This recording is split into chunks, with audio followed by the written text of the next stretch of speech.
Hi guys, welcome to my channel Jharkhandi नौकरी, जहाँ पे मैं आपको तैयारी कराती हूँ जेटेट की और झारखंड के दूसरे एग्ज़ाम्स की। तो जैसा कि गाइस आप सबको पता है कि 21 सितंबर को long awaited decision high court का आया है Soni Kumari versus state of Jharkhand के ऊपर, जो कि नियोजन नीति मामला था, उस पर डिसीजन आ चुका है।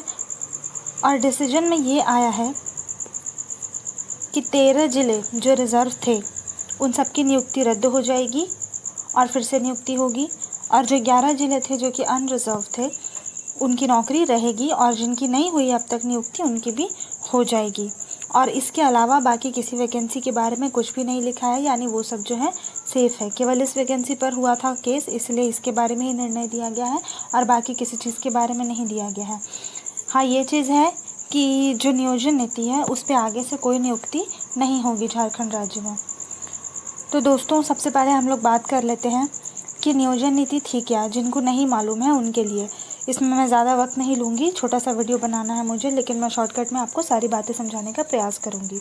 तो देखिएगा, इस नियोजन नीति ये थी कि झारखंड में 24 ज़िले हैं, उन 24 में से 11 ज़िले को अनरिजर्व रखा गया है और 13 ज़िले को रिज़र्व रखा गया है। जो 13 ज़िले हैं उनमें वहीं के कैंडिडेट्स भर सकते हैं जिनके पास उन ज़िलों का रेसिडेंशियल हो, केवल वो ही उसमें फॉर्म डाल सकते हैं। और बाकी जो 11 ज़िले हैं उनमें कोई भी फॉर्म डाल सकता है, चाहे वो किसी भी झारखंड के ज़िले का हो, या वो यूपी का हो, या वो बिहार का हो, या वो भारत के किसी भी कोने का हो, वो भर सकता है। तो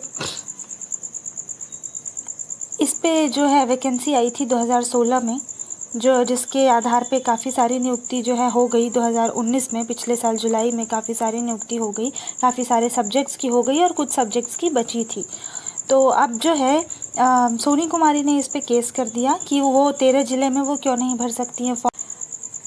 तो उसी पे फैसला सुनाते हुए हाई कोर्ट ने ये डिसीजन लिया है कि 13 ज़िले की पूरी नियुक्ति को रद्द कर दिया जाएगा, क्योंकि यही वो रिजर्व ज़िले हैं जिनमें दूसरे कैंडिडेट्स फॉर्म नहीं भर पाए, और इसकी नियुक्ति फिर से की जाएगी। तो दोस्तों, सबसे पहले तो मैं ये बोलना चाहूँगी कि मुझे बहुत दुख हुआ है उन लोगों के लिए जिनकी नौकरी चली गई है, 13 ज़िले के लोग, क्योंकि वो 1 साल से नौकरी कर रहे थे। उन्होंने काफ़ी सारे जो है ड्यूटीज़ कंप्लीट कर ली थी, अपनी इलेक्शन ड्यूटी कर ली थी, कोरोना काल में उन्होंने ड्यूटी कर ली थी, प्लस ये एक सोशल टॉर्चर भी होगा उनको कि नौकरी करते थे और अब छूट गई नौकरी। तो मुझे उनसे काफ़ी ज़्यादा सहानुभूति है। ये तो गलत डिसीजन मुझे लग रहा है कि ऐसा तो नहीं होना चाहिए था, उनकी नौकरी नहीं जानी चाहिए थी। तो अब ये हो सकता है कि जो 13 ज़िले के जो स्टूडेंट्स हैं जिन्होंने ज्वाइन कर लिया था, वो जो है वो जाएंगे सुप्रीम कोर्ट, ये हो सकता है, या फिर वो वापस से हाई कोर्ट में ही एक पुनर्विचार करने का जो है याचिका वो डाल सकते हैं। आज 3 दिन बीत चुके हैं इस डिसीजन को आए हुए, 2 दिन एक्चुअली। तो आज जा कर के जो है हमारे मुख्यमंत्री जी हेमंत सोरेन जी ने कहा है कि वो इस मामले को लेकर सुप्रीम कोर्ट जाएंगे। सरकार जो है इस मामले को लेकर सुप्रीम कोर्ट जाएगी।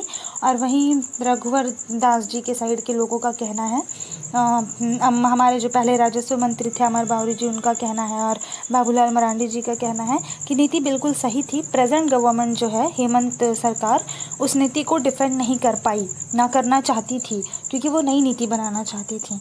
इसलिए उन्होंने इसको मामले को जानबूझकर जो है हाई कोर्ट में डिफेंड नहीं किया, जो कि बात काफ़ी हद तक सही भी हो सकती है।